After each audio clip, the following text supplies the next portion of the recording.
안녕하십니까? 예. 오늘은 우리 하나님의 말씀 요한복음 1장 16절부터 18절까지 말씀을 본문으로 해서 영혼을 채우는 사랑의 샘 근원 찾기라는 우리 제목으로 함께 말씀을 나누겠습니다. 요한복음 1장 16절부터 18절까지 말씀을 제가 봉독하겠습니다. 우리가 다 그의 충만한 데서 받으니 은혜 위에 은혜로라. 율법은 모세로 말미암아 주어진 것이요 은혜와 진리는 예수 그리스도로 말미암아 온 것이라. 본래 하나님을 본 사람이 없으되 아버지 품속에 있는 독생하신 하나님이 나타내셨느니라.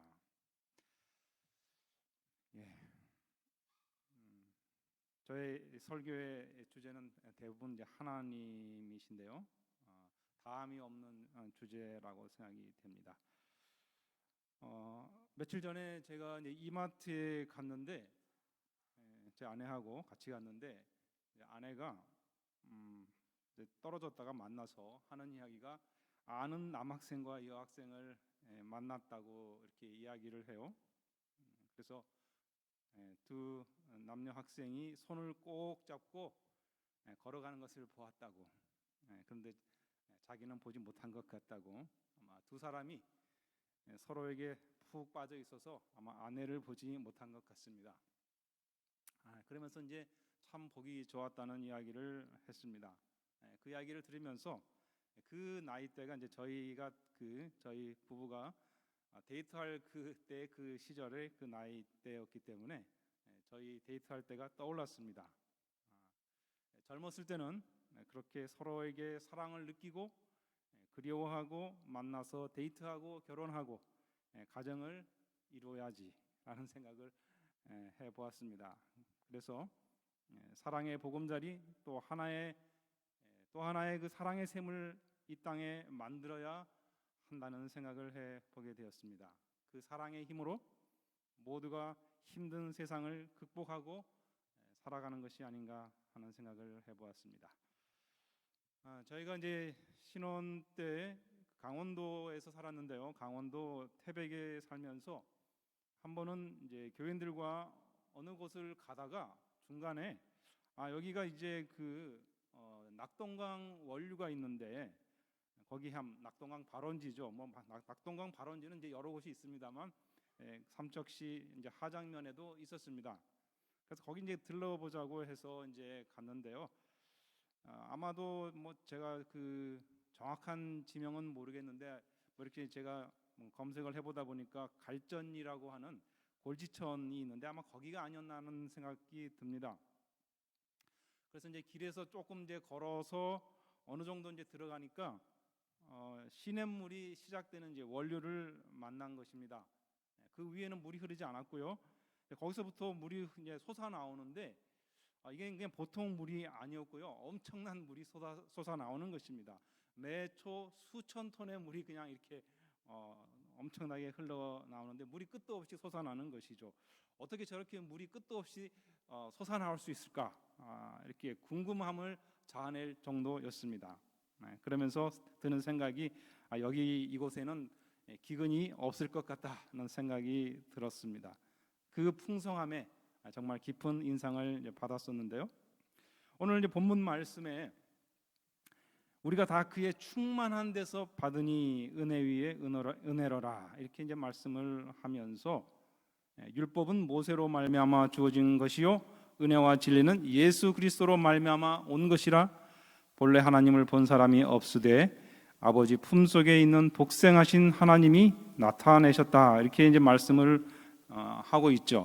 그런데 여기서 이제 모세로 대표되는 이 구약 성경은 하나님의 영광을 충만히 드러내지 못했고 아버지 품속에 독생하신 하나님 즉 예수님이 오셔서 하늘 아버지의 영광을 충만히 드러내셨다는 의미로 우리가 보통 그렇게 이해하고 있지 않습니까? 그런데 저는 여기서 조금 다른 관점에서 바라보았습니다. 이 말씀이 그 의미가 아니고 물론 예수님이 하나님의 영광을 충만히 드러내셨죠. 그러나 이 본문의 말씀은 우리 하늘 아버지를 사랑의 충만한 샘 근원으로 말하고 있다는 것입니다. 하늘 아버지, 그러니까 우리가 그 사랑의 샘 근원을 찾으려고 한다면 이 말씀이 이제 그 하늘 아버지의 영광을 충만히 드러내셨다고 하는 것인데, 그래서 우리가 그 하나님의 사랑의 샘 근원을 찾으려고 한다면 이 구약 성경을 거슬러 올라가야 한다는 말이죠. 그러니까 하늘 아버지는 사랑의 원류, 사랑의 샘의 그 원류라고 한다면 그 하나님이 함께 하셨던 그 구약 시대에 이 모든 사건들 또 만난 사람들의 이야기가 나오는 그곳에 하나님의 사랑이 곳곳에 있어야 되지 않겠느냐라고 하는 그것이죠.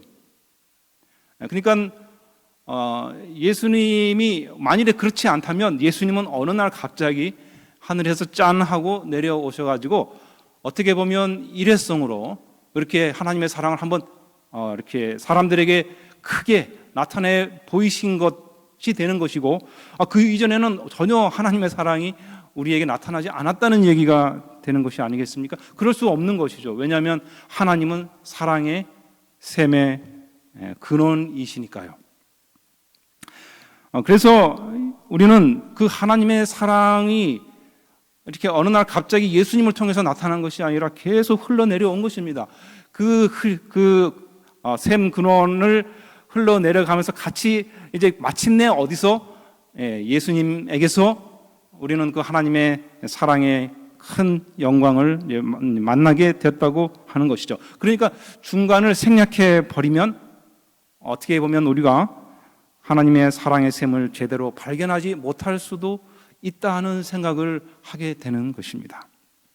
사실 우리가 예수님 이야기를 모르는 게 아니지 않습니까? 우리 모두가 예수님 이야기를 잘 알고 있지 않습니까? 예수님을 안다고 하는 수많은 기독교인들이 그런데 정작 하나님을 두려운 분으로 알고 있는 어떤 모순적인 모습을 보이고 있지 않습니까? 그러니까 예수님을 이야기하면서도 사실은 사랑을 잘 모르는 것이죠. 구약 성경을 건너뛰면 우리는 엉뚱한 예수님을 엉뚱하게 이해할 수 있다는 것입니다. 구약 성경에는 그래서 하나님의 영광과 그분의 사랑이 정말 곳곳에 많이 드러나 있지만 유대인들은 그것을 보지 못하고 지나쳤습니다. 우리도 지나치고 있지 않습니까? 그래서 예수님이 나타내신 하나님의 영광을 충만하게 보지 못하는 것이죠. 구약 성경에 나타난 그 하나님에 대한 이미지를 가지고 예수님을 맞춰 보아야 우리는 비로소 아버지 품속에 독생하신 아들 하나님에게서 은혜와 진리의 풍성함을 있는 그대로 볼 수 있다는 것입니다. 우리가 잘못 알고 있는 그 아버지 이미지와 예수님을 대응시키기 때문에 우리는 예수님을 이야기하면서도 사랑의 빈곤을 느낄 수 있는 것이죠. 하나님에 관한 대부분의 내용이 구약 성경에 있지 않습니까? 근데 그게 조화를 이루지 못하니까 구약 성경을 갖고 있는 유대인들이 참 하나님이 아닌 다른 하나님을 만들어낸 것처럼 우리 그리스도인들도 다른 예수, 다른 복음을 만들어내고 있다는 것이죠. 그래서 우리는 이제 그 하나님의 그 영광, 하나님의 사랑의 샘이 이렇게 흘러 넘치던 그 이야기를 하게 될 텐데요. 먼저 하나님의 법을 이야기해 보겠습니다. 하나님은 가장 자비하신 분이시고 동정심이 한이 없으신 분이십니다. 그렇지 않습니까? 하나님은 모세에게 당신의 영광을 보여주시면서 당신의 이름을 선포하셨습니다. 여호와라, 여호와라, 자비롭고 은혜롭고 노하기를 더디하고 인자와 진실이 많은 하나님이라. 인자를 천대까지 베풀며 악과 과실과 죄를 용서하시지만 형벌받을 자는 결단코 면제하지 않는 하나님이라. 지금 저 띄어 있는 거기에는 이 뒷부분이 안 나와 있는데 제가 잘못했습니다. 이것은 하나님께서 친히 당신 자신에 대하여 하신 말씀이죠. 나는 이런 하나님이다 라고 말씀하셨지 않습니까? 자비롭고 은혜롭고 노하기를 더디하시고 인자와 진실이 많은 하나님에게서는 당연히 자비롭고 은혜롭고 인자하고 진실한 법이 나오는 것이죠. 그러니까 우리는 하나님의 법을 통해서 하나님이 어떤 분인지 이해하게 되는 것입니다. 하나님의 법은 하나님과 멀리 떨어져 있는 바로 이 땅에서 우리가 하나님을 뵐 수 있는, 하나님을 뵐 수 없는 우리가 하나님에 대한 지식을 얻을 수 있는 어떻게 보면 유일한 통로가 아닐까요? 반복하지만 구약성경에 나타난 하나님의 법은 바로 그러한 하나님의 품성의 참 모습을 정말 자세하게 보여주고 있다는 것이죠. 하나님의 첫 번째 명령이 무엇이었습니까? 법은 명령이니까요. 선악을 알게 하는 나무의 열매를 먹지 말라고 하셨죠. 거기 어떤 하나님의 모습이 나타나 있습니까? 하나님은 마음대로 하시지 않으시는 분임을 이야기하고 있어요. 얘들아, 내가 하나님이지만, 내가 전능한 하나님이지만, 무엇이든지 마음대로 할 수 있는 자유가 있지만 나는 마음대로 하지 않거든. 너희들도 그렇게 살았으면 좋겠다. 그 이야기를 하시는 거죠. 우리에게 하나님의 법이 있다는 것은 무엇을 의미할까요? 우리에게 하나님의 법이 있다는 것은 바로 우리에게 그런 하나님이 계시다는 의미인 것입니다. 얼마나 감사한 일입니까? 그런데 우리가 알고 있는 이 하나님의 법에 대한 생각은 좀 편협하고 좀 다소 기계적이라는 생각이 듭니다. 특히 십계명에 대해서 그렇죠. 여러분, 십계명, 하나님의 계명은 몇 가지입니까? 10가지입니까? 11가지입니까? 여기 마태복음 5장 19절에서 예수님은 그러므로 누구든지 이 계명 중에 지극히 작은 것 하나라도 버리고 또 그같이 사람을 가르치는 자는 천국에서 지극히 작다 일컬음을 받을 것이요 누구든지 이를 행하며 가르치는 자는 천국에서 크다 일컬음을 받으리라고 말씀하셨는데, 여러분, 여기서 지극히 작은 계명은 무엇일까요? 우리가 별것 아니라고 생각하는 그런 말씀 아닐까요? 그런데 그 별거 아니라고 생각하는 바로 그 계명을 지금 예수님이 말씀하시는 것 아닐까요? 하나님은 그것을 중요하게 보신다고. 우리는 큰 거는 당연히 중요하게 생각하지 않습니까? 그러면 여러분, 십계명은 작은 계명일까요? 큰 계명일까요? 하나님이 친히 반포하시고 손가락으로 쓰셨으니 큰 계명일 것입니다. 그런데 여러분, 우리 삶은 정말 복잡해서 이 10가지 가지고 다 커버할 수가 없어요. 그렇지 않습니까? 10가지만 가지고 어떻게 우리의 그 복잡한 삶에서 일어나는 문제들을 다 대응할 수가 있겠습니까? 그래서 이 십계명이라고 하는 것은 그런 용도로 쓰여지는 게 아니죠. 십계명은 삶에 있어서 우리가 살아가는 데 있어서 넘어서는 안 되는 어떤 경계를 지어주는 큰 울타리라고 생각됩니다. 그러니까 이 선을 넘어가면 안 돼요. 이 선을 넘으면 회복할 수 없게 되는 건 아니지만 우리 삶이 너무 꼬이고 복잡해져서 회복이 힘들게 된다는 거죠. 그래서 함부로 선을 넘지 말라는 것입니다. 그래서 이것이 우리를 보호해 준다는 거죠. 그런데 대부분 사람이 하나님의 말씀에 별 관심이 없기 때문에 하나님은 이 10가지 계명을 주셔서 적어도 너네가 이 선은 넘지 마, 이렇게 말씀하시는 것이라고 저는 생각합니다. 울타리를 쳐놓으신 거예요. 여기만은 넘지 마. 너무 힘들어지거든, 너네들이. 그게 바로 십계명이 가진 무게라는 생각을 해봅니다. 한번 가령 생각해 볼까요? 내 부모를 공경하라. 하나님에 관한 계명은 우리가 개인적으로만 생각해야 되겠으니까, 우리가 서로에 대한 계명, 내 부모를 공경하라. 저는 저의 부모님에 대한 불만이 굉장히 많았습니다. 그런데 이 계명 때문에 제가 부모님에게 함부로 할 수 없었어요. 저에게는 이 계명이 꽤 무게가 있었습니다. 저의 삶이 크게 일탈하지 않게 막아준 울타리 역할을 했다고 할 수 있습니다. 두 번째 계명이 뭡니까? 우리 인간에 대한 두 번째 계명은 살인하지 말라죠. 마찬가지입니다. 저의 마음속에는 세상에 대한 분노가 있었어요. 왜냐하면 제가 어릴 때 부모님하고 같이 살지 못했고 조부모님하고 같이 살면서 침묵 훈련을 제가 많이 했어요. 지금도 찬미를 부르면 저는 가만히 앉아 있는 게 더 자연스러워요. 왜냐하면 6년 동안 침묵 훈련을 했기 때문에 그냥 가만히 있는 게 편하거든요. 근데 뭐 노래를 부르고 찬미를 부르고 하면 굉장히 번거롭게 느껴진단 말이죠. 그러다가 부모님을 만났습니다. 너무너무 어려운 삶이었어요.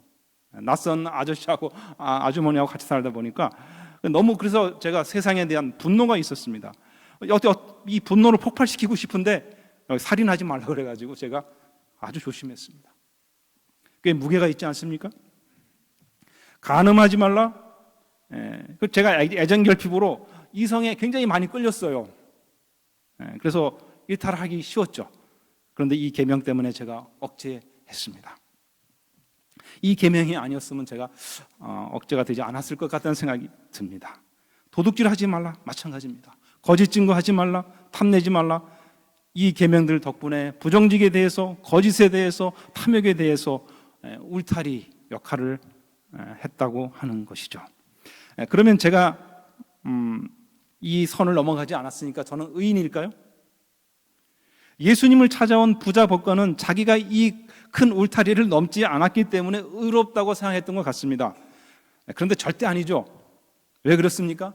이 울타리를 넘어가지 않았을 뿐이지 항상 넘어가고 싶다는 생각을 했다는 것이죠.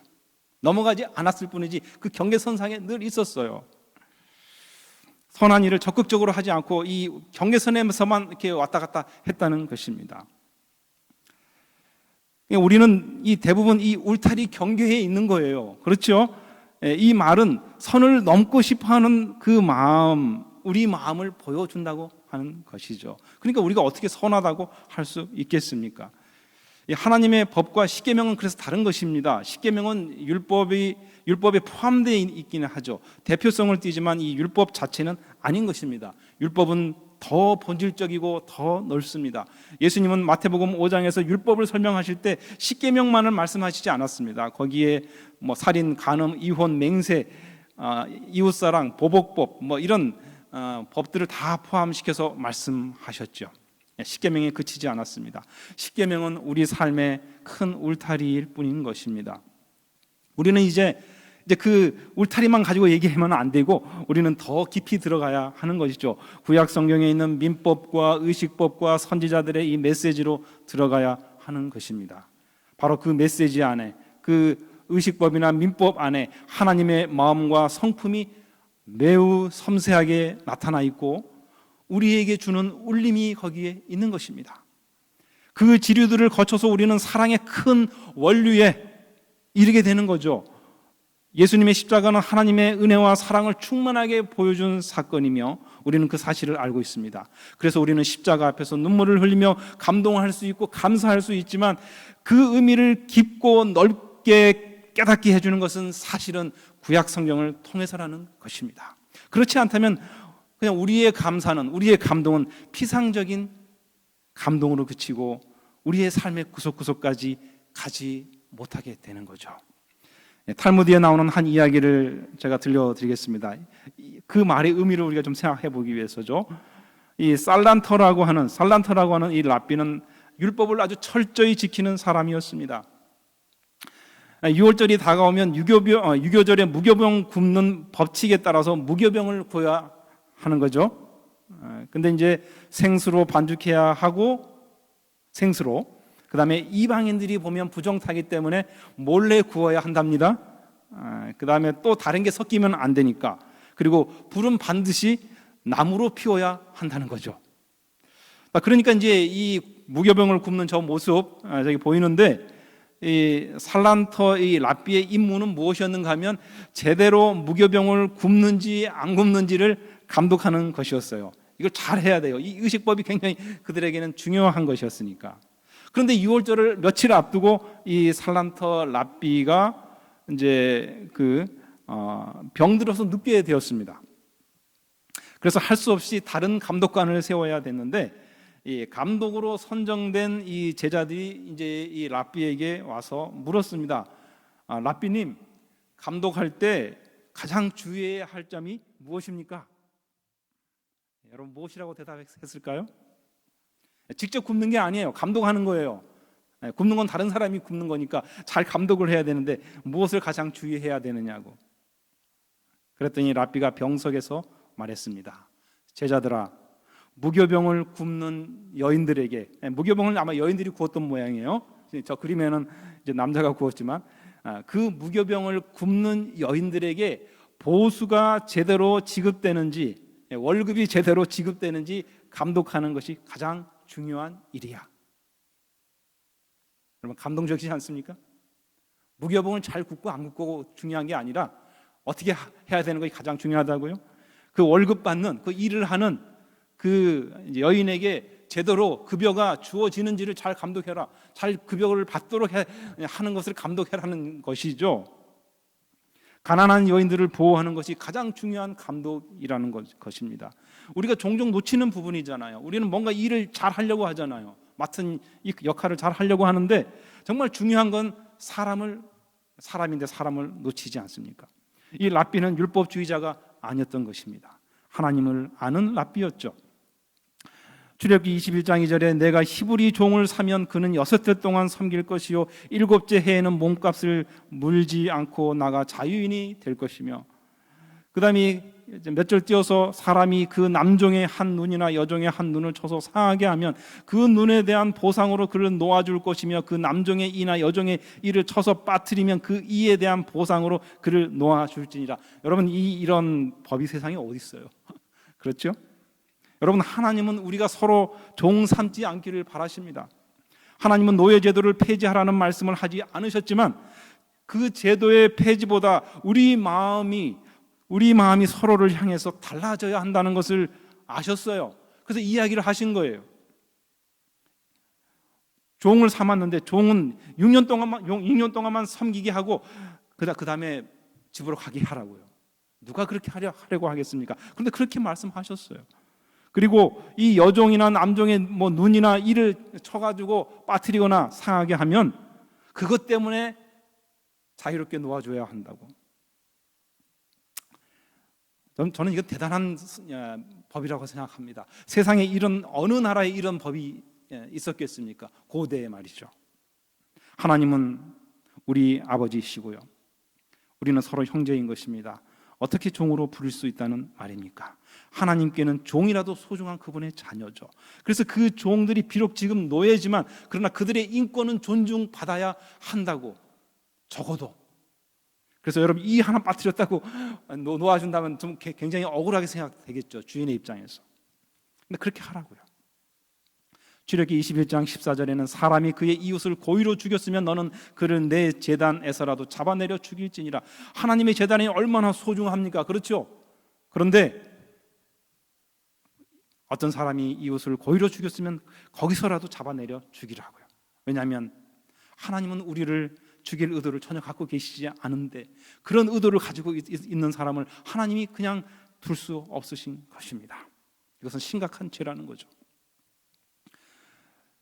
이제 그 다음 출애굽기 22장 22절로 23절에 너는 과부나 고아를 해롭게 하지 말라. 내가 만일 그들을 해롭게 함으로 그들이 내게 부르짖으면 내가 반드시 그 부르짖음을 들으리라. 여러분, 이 과부와 고아에 대한 이 정의는요, 구약 성경에서 가장 많이 언급되는 말씀이에요. 하나님께서 가장 큰 관심과 애정을 가지고 또 아픈 마음을 가지고 돌아보시는 그 대상이 고아와 과부였다는 것이죠. 그래서 하나님은 고아의 아버지시고요, 과부의 남편이 되신다고 하는 이 말씀이 곳곳에 있는 것입니다. 여러분, 이 계명들이 잘 지켜졌을까요? 저는 잘 지켜지지 않았을 거라고 생각합니다. 출애굽기 23장 4절로 5절은 내가 만일 내 원수의 길 잃은 소나 나귀를 보거든 반드시 그 사람에게로 돌릴지며 내가 만일 너를 미워하는 자의 나귀와 짐을 싣고 엎드러짐을 보거든 그것을 버려두지 말고 그것을 도와 그 짐을 부릴지니라. 여러분, 원수처럼 살고 있는데 이게 가능한 일입니까? 그렇게 할 수 있겠습니까? 여러분 같으면? 산상보훈을 제가 읽고 있는 것 같지 않습니까? 여러분, 내가 내 원수를 사랑하고 그를 위하여 기도하라는 말씀 같지 않습니까? 하나님에게는 원수가 없는 것이죠. 출애굽기 23장 9절에 너는 이방 나그네를 압제하지 말라. 내가 애굽 땅에서 나그네 되었은즉 나그네의 사정을 아느니라. 나그네의 사정을 생각하시는 그 하나님의 사랑이 정말 깊게 느껴지지 않습니까? 또 23장 12절에 너는 6해 동안에 내 일을 하고 7째 날에는 쉬라. 내 소와 나귀가 쉴 것이며 내 여종의 자식과 나그네가 숨을 돌리리라. 여러분, 말 못하는 짐승과 종의 가족 나그네에 대한 하나님의 배려심이 깊게 드러나 있죠. 안식일을 지키게 하시는 그 하나님의 목적은요, 그냥 하나님을 뭐 예배드리고 그것보다도 어떻게 보면 이런 이유 때문일지도 모르겠습니다. 좀 쉬게 해주라고. 모세오경 그 이후에도 보완적인 많은 법률이 첨가됐습니다. 그래서 이스라엘 백성들이 십계명의 정신을 잘 이해하지 못했기 때문인데, 실제 법이기는 하지만 사실상 제재하기 어려운, 그래서 지킬 마음이 없으면 얼마든지 회피할 만한 조항들이 굉장히 많이 있어요. 과연 이런 법이 실정법이었을까라는 생각을 해보게 됩니다. 특별히 레위기 19장 말씀은 예수님이 인용하기도 했던 그런 법규였죠. 레위기 19장 9절 10절에 너희가 너희 땅에서 곡식을 거둘 때에는 어떻게 하라고요? 밤 모퉁이까지 다 거두지 말라고. 제가 저희 작은아버지 댁에 가서 농사를 지을 때면요, 아주 뭐 밭 모퉁이까지 다 이렇게 곡식을 베고 그랬습니다. 어떻게 그걸 남겨두고 그걸 추수를 하겠습니까? 근데 누구를 위해서 그렇게 하라고요? 가난한 사람과 거리민을 위해서 버려두라고요. 그 다음에 레위기 19장 13절 14절에 너는 내 이웃을 억압하지 말며 착취하지 말며 품꾼의 삭슬을 아침까지 밤새도록 내게 두지 말며 너는 기먹은 자를 저주하지 말며 맹인 앞에 장애물을 놓지 말라. 내 하나님을 경외하라. 하나님을 경외하는 일과 이 일들이 굉장히 깊은 관련이 있다고 말씀하시는 것이에요. 정말 우리가 하나님을 경외한다면 이런 일을 해서는 안 된다고 이야기하는 거죠. 가난한 품꾼, 기먹은 자, 맹인 등 장애인에 대한 애끓는 하나님의 마음이 느껴지지 않습니까? 우리가 하나님의 사랑을 안다고 한다면요, 우리가 예수님의 그 십자가를 통해서 하나님의 사랑을 안다면 그런 사랑이 우리 마음속에 있어야 돼요. 이런 사회적 약자들에 대한 사랑이요. 레위기 19장 15절에 너는 재판할 때에 불의를 행하지 말며 가난한 자의 편을 들지 말며 세력 있는 자라고 두둔하지 말고 공의로 사람을 재판하라. 부자이기 때문에, 가난한 자이기 때문에 억울한 일을 당하게 해서는 안 된다고요. 이제 마지막으로 레위기 19장 17절 18절에 너는 내 형제를 마음으로 미워하지 말며 내 이웃을 반드시 견책하라. 그러면 내가 그에 대하여 죄를 담당하지 아니하리라. 원수를 갚지 말며 동포를 원망하지 말며 내 이웃 사랑하기를 내 자신과 같이 하라. 여러분, 예수님이 이 구절을 인용하셨습니다. 그렇지 않습니까? 예수님의 산상보호는 새롭게 만들어진 것이 아니라 구약 성경에 다 있는 거예요. 구약 성경에 다 있는데 사람들이 그것을 지나쳐 버린 거예요. 그래서 그 지나쳐 버린 것을 예수님이 다시 일깨워 주신 것이죠. 형제를 마음으로 미워하는 사람은 살인한 것이라고 예수님이 산상보훈에 말씀하셨잖아요. 형제를 마음으로 사랑하지 않으면요, 여기 마음으로 형제를 사랑하고 내 형제를 마음으로 미워하지 말고요. 그래서 예수님의 말씀, 모든 말씀이요, 사실 구약 성경에 있는 말씀이었다는 것을 깨닫게 되잖아요. 그래서 사도 요한도 서로 사랑하라고 하는 이 계명을 쓰면서 이것은 처음부터 있었던 옛 계명이라고 그렇게 말씀했죠. 새로운 것이 아니라 우리의 본성이 비뚤어져서 그 말씀을 보지 못하고 놓친 것입니다. 말씀만 놓친 것이 아니라 하나님을 놓친 거죠. 사랑이 풍성하신, 사랑의 샘 근원이신 하나님을 놓쳐버렸어요. 그걸 놓치고도 우리가 예수님을 보면서 사랑을 충분히 느낄 수 있을까요? 좀 어렵다고 저는 생각합니다. 구약 성경을 통해서 우리가 하나님의 그 깊은 사랑을 깨달을 때 우리는 마침내 십자가의 의미를 온전히 저는 이해하게 된다고 생각합니다. 하나님의 법은 법 조항으로만 표현된 것은 아닙니다. 성경은 하나님을 만난 사람들의 이야기를 통해서 또 하나님을 나타내죠.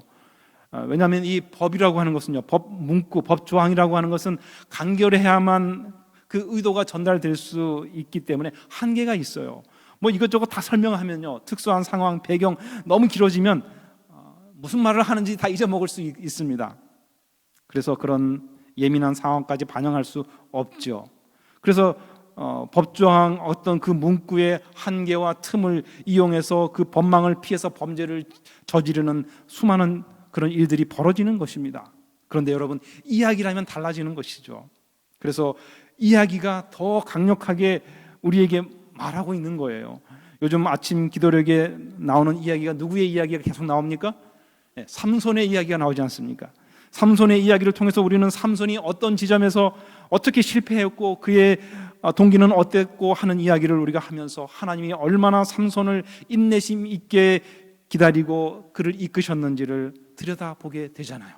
이야기는 어떻게 그죠? 모든 것을 다 거기에 함축을 하고 있습니다. 그래서 이 구약 성경은 대부분 사람들의 이야기로 되어 있어서 우리의 의도와 동기까지 다루시는 하나님의 사랑의 그 깊고 넓고 세심함을 느끼게 되는 것입니다. 그래서 그 시대의 위인들도 그렇게 하나님을 만난 거죠. 우리의 첫 조상 아담과 하와는 불순종한 직후 그들이 마땅히 받아야 할 형벌을 생각하면서 두려워 떨고 있을 때 그들이 예상했던 형벌 대신에 하나님께서 뭐라고 말씀하십니까? 내가 너희를 대신해서 죽겠다고 하시는 그 약속을 듣게 되지 않습니까? 아브라함은 그 아내를 누이라고 하는 좀 비겁한 행동을 했지만 도리어 하나님께서는 이방 통치자들을 꾸짖고 그의 부족함을 덮어주시는 그 하나님을 만나게 됐죠. 모세는 자기 혈기로 애굽 사람을 쳐 죽임으로써 하나님의 계획을 다 망쳐 놓았음에도 불구하고 그의 동기를 보시고 자기 백성과 고난받기로 선택했다고 그렇게 다 두둔해 주시는 그 하나님, 그 자신을 인정해 주시는 하나님을 만났던 사람인 거죠. 그렇기 때문에 그 모세가 그 온유함이 지면의 모든 사람보다 더 뛰어났다고 말할 수 있게 된 거지 않습니까? 그렇죠? 그런 하나님을 만났기 때문에 그렇게 된 것이죠. 다윗의 이야기, 다윗은 자기를 죽이고 왕이 되려고 했던 아들 압살롬이 죽었다는 소식을 듣고 내 아들 압살롬아 내가 죽고 너가 살았어야 하는데 내가 죽다니 내 아들 압살롬아 압살롬아 하면서 슬퍼하였습니다. 요압과 다른 신하들이 그런 다윗을 보고 아니 우리가 누구를 왜 싸웠는데 이렇게 지금 여기 이러고 계십니까? 하면서 너무하신 게 아니냐고 항의까지 했죠. 물론 그게 다윗의 딜레마였습니다. 자신을 위해 목숨 바쳐 싸운 백성을 치하하고 위로해 주어야 했지만 이 아들의 죽음은 너무나 슬펐던 거죠. 왜 그랬습니까? 아버지로서 하늘 아버지의 마음을 보았던 이 다윗의 이 부성애를 그들이 이해하지 못했던 것입니다. 하나님은 바로 그런 분이셨죠. 다윗은 압살롬을 대신해 죽을 수 없었지만 하나님은 이 땅에 오셨고 당신을 배신하고 그 하나님의 자리에 오르려고 했던 사람들을 대신해서 죽으셨지 않습니까? 이제 마지막으로 호세아 선지자는 음란한 여인을 아내로 맞아들이라고 하는 하나님의 명령에 순종하면서 남편과 자녀를 버리고 딴살림 차리고 나간 이 음부를 위하여 돈과 곡식을 주고 찾아오는 그 행동을 통해서 정말 하나님의 그 끝모를 사랑의 마음을 보았던 사람이죠. 그러면서 호세아 11장 7절로 8절에는 에브라임이여 내가 너를 어찌 놓겠느냐 이스라엘이여 내가 어찌 너를 버리겠느냐 내가 어찌 너를 아드마같이 놓겠느냐 어찌 너를 스보임같이 두겠느냐. 여러분 아드마와 스보임 어떤 도시인지 아십니까? 소돔과 고모라가 멸망할 때 같이 멸망했던 5도시 가운데 하나였죠. 내가 너를 어찌 아드마처럼 놓겠느냐고 어떻게 포기하겠냐고요. 내 마음이 내 속에서 돌이켜 나의 긍휼이 온전히 불붙듯 하도다라고 이렇게 말씀하시는 하나님의 마음을 우리에게 전하고 있죠. 이 에브라임이라고 하는 이 북방 이스라엘은요 단 한 왕도 하나님을 섬기는 진실한 왕이 없었음에도 불구하고 멸망해가는 그 이스라엘을 향해서 하나님은 이렇게 애타게 부르짖고 계신 것이죠. 그래서 이 배신한 배우자를 향한 그 사랑과 연민은 상식적으로 이해 불가한 일이지 않습니까? 하나님의 사랑은 사실 이해 불가한 것이죠. 그래서 우리는 하나님의 사랑의 샘 근원은 그 바닥을 우리가 알 수 없는 것입니다. 십자가만으로 여러분 다 설명이 안 되는 건 이제 이해하시겠습니까? 이 모든 것을 우리가 이해하고 있을 때 십자가가 정말 크게 보이는 거예요. 예수님은 마태복음 18장 32절로부터 34절에 나오는 무자비한 종의 비유를 통해서 우리가 이런 이야기를 통해 무엇을 해야 할지를 말씀하십니다. 주인은 무자비한 채무자를 불러서 이렇게 말하죠. 악한 종아 내가 빌기에 내가 내 빚을 전부 탕감하여 주었거늘 내가 너를 불쌍히 여김과 같이 너도 내 동료를 불쌍히 여김이 마땅하지 아니하냐 하고 주인이 노하여 그 빚을 다 갚도록 그를 옥졸들에게 넘기니라. 이 이야기를 마치고 예수님께서 말씀하셨습니다. 그러므로 너희가 각각 마음으로부터 형제를 용서하지 않으면 나의 하늘 아버지께서도 너희에게 이처럼 하시리라. 구약 성경에는 하나님이 우리를 용서하신다는 말씀이 참 많이 나옵니다. 그렇지 않습니까? 그런데 여러분, 제가 찾아보면서 우리에게 너희가 서로 사랑하라는 말씀은 거의 나오지 않는 것을 제가 발견하게 됐어요. 용서하라는 말씀이 명시적으로 나오지 않았어요. 그런데도 불구하고 하나님은 여러분, 하나님은 이미 우리를 용서하셨어요. 우리를 불쌍히 여기셨습니다. 하나님이 그 불쌍히 여기시는 그 행동을 통해서 우리는 어떻게 해야 한다고요? 그게 하나님의 법이에요. 하나님이 그런 분이시라고 하는 건 우리가 그런 사람이 되어야 한다고 말하고 있는 거죠. 우리도 서로 용서해야 한다고요. 지금 말씀하고 있잖아요. 그래서 우리는 구약 성경에 있는 많은 하나님을 만난 사람들의 이야기를 통해서 우리가 어떤 사람이 되어야 하는지를 우리는 배우는 것입니다. 그게 하나님의 법이에요. 예수님이 바로 그 말씀을 하신 거죠. 내가 너를 불쌍히 여김과 같이 너도 내 동료를 불쌍히 여김이 마땅하지 않느냐. 그런데 그 무자비한 종은 그렇게 하지 않았고 결국 그에게 베푼 용서는 거두어지게 되었다는 것입니다. 이 구약 성경은 사람들을 만나서 하신 그 하나님의 행위를 통해서 우리에게 더 크게 말씀하고 있는 것이죠.